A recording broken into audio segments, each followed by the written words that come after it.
ಧರ್ಮಸ್ಥಳದಲ್ಲಿ ಸೌಜನ್ಯ ಮತ್ತು ಇತರ ಅನೇಕ ಅಮಾಯಕರ ಅಸಹಜ ಸಾವಿನ ಕುರಿತು ತನಿಖೆಯಾಗಬೇಕು ಮತ್ತು ಯೂಟ್ಯೂಬರ್ ಸಮೀರ್ ಅವರಿಗೆ ಸೂಕ್ತ ರಕ್ಷಣೆ ನೀಡಬೇಕೆಂದು ಆಗ್ರಹಿಸಿ ಭಾರತ ಪ್ರಜಾಸತ್ತಾತ್ಮಕ ಯುವಜನ ಒಕ್ಕೂಟದ ವತಿಯಿಂದ ಶುಕ್ರವಾರ ಇಲ್ಲಿ ಪ್ರತಿಭಟನೆ ನಡೆಸಲಾಯಿತು.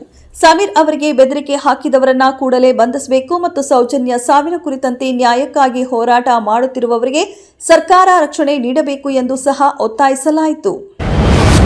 ಅಭಿವೃದ್ಧಿ ಹೊಂದಿದ ಭಾರತದತ್ತ ಭಾರತದ ಪ್ರಯಾಣದಲ್ಲಿ ಪೌಷ್ಟಿಕ ಆಹಾರದ ಪಾತ್ರ ಪ್ರಮುಖವಾಗಿದೆ ಎಂದು ಶುಕ್ರವಾರ ಬಣ್ಣಿಸಿದ ಪ್ರಧಾನಿ ನರೇಂದ್ರ ಮೋದಿ, ಅಪೌಷ್ಟಿಕತೆ ಮತ್ತು ರಕ್ತಹೀನತೆಯಂತಹ ಸಮಸ್ಯೆಗಳನ್ನು ತೊಡೆದುಹಾಕಲು ದೇಶದ ಪ್ರತಿಯೊಂದು ಕುಟುಂಬಕ್ಕೂ ಸಾಕಷ್ಟು ಪೌಷ್ಟಿಕಾಂಶವನ್ನು ಒದಗಿಸುವುದು ನಮ್ಮ ಗುರಿ ಎಂದು ಗುಜರಾತ್ನ ಸೂರತ್ ಆಹಾರ ಭದ್ರತಾ ಸ್ಯಾಚುರೇಷನ್ ಅಭಿಯಾನಕ್ಕೆ ಚಾಲನೆ ನೀಡಿದ ನಂತರ ಪ್ರಧಾನಿ ಸಾರ್ವಜನಿಕ ಸಭೆಯನ್ನುದ್ದೇಶಿಸಿ ಮಾತನಾಡಿದರು. ರಾಜ್ಯದಲ್ಲಿ ಬೈಕ್ ಟ್ಯಾಕ್ಸಿಗಳು ಹೆಚ್ಚಿದ ರಸ್ತೆ ತೆರಿಗೆ ಮತ್ತು ಈಡೇರದ ಬೇಡಿಕೆಗಳ ವಿರುದ್ಧ ಕರ್ನಾಟಕ ಕ್ಯಾಬ್ ಮತ್ತು ಆಟೋ ರಿಕ್ಷಾ ಚಾಲಕರ ಮುಷ್ಕರದ ಬೆದರಿಕೆಯನ್ನ ಸರ್ಕಾರಕ್ಕೆ ಎಚ್ಚರಿಕೆಯನ್ನ ನೀಡಿದ್ದಾರೆ.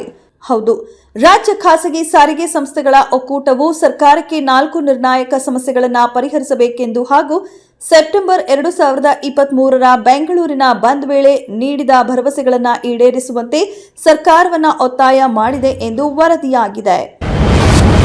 ಸಿಎಂ ಸಿದ್ದರಾಮಯ್ಯ ಅವರ 16ನೇ ಬಜೆಟ್ ಮೇಲೆ ಸಾರಿಗೆ ನೌಕರರು ಹಾಗೂ ಅಂಗನವಾಡಿ ಕಾರ್ಯಕರ್ತರು ಬೆಟ್ಟದಷ್ಟು ನಿರೀಕ್ಷೆಗಳನ್ನು ಇಟ್ಟುಕೊಂಡಿದ್ದರು. ಆದರೆ ಇದೀಗ ಯಾವುದೂ ಕೂಡ ಈಡೇರದ ಹಿನ್ನೆಲೆ ಸಾರಿಗೆ ನೌಕರರು ಬಸ್ ಬಂದ್ ಮಾಡುವ ಬಗ್ಗೆ ಎಚ್ಚರಿಕೆ ನೀಡಿದ್ದಾರೆ. ಸಾರಿಗೆ ನೌಕರರ ಭರವಸೆಗಳು ಸುಮಾರು 3 ವರ್ಷಗಳಾದರೂ ಈಡೇರುತ್ತಿಲ್ಲ. ಶಕ್ತಿ ಯೋಜನೆಯ ಬಳಿಕವಂತೂ ಸಾರಿಗೆ ನೌಕರರ ಕಷ್ಟ ಕೇಳುವವರಿಲ್ಲ ಎಂಬಂತಾಗಿದೆ.